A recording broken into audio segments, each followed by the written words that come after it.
بسم الله الرحمن الرحيم. يا أيها الناس اتقوا ربكم إن زلزلة الساعة شيء عظيم يوم ترونها تذهل كل مرضعة عما أرضعت وتضع كل ذات حمل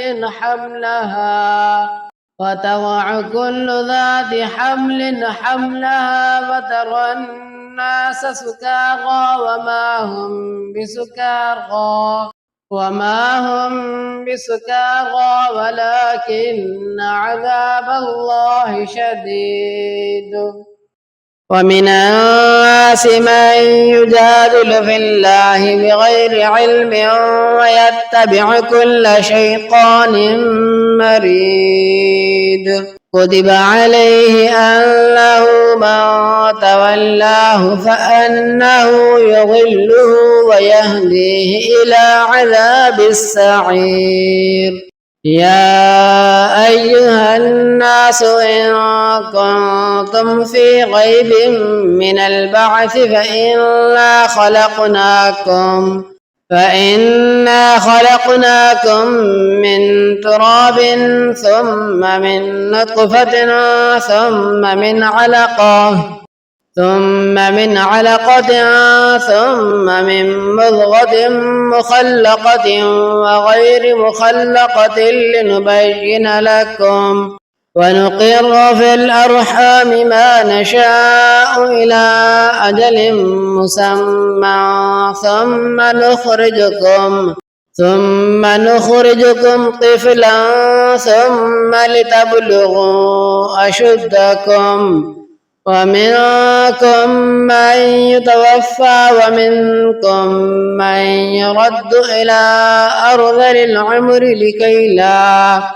لكي لا يعلم من بعد علم شيئا.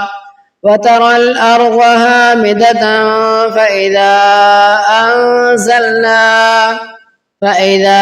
أنزلنا عليها الماء اهتزت وربت وأنبتت من كل زوج بهيج.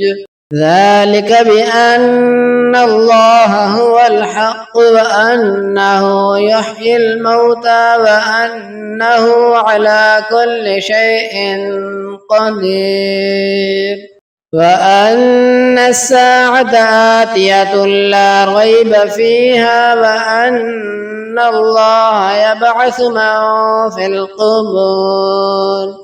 ومن الناس من يجادل في الله بغير علم ولا هدى ولا كتاب منير.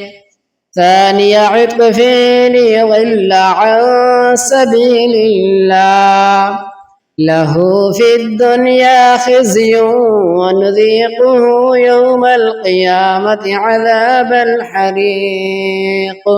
ذلك بما قدمت يداك وأن الله ليس بظلام للعبيد.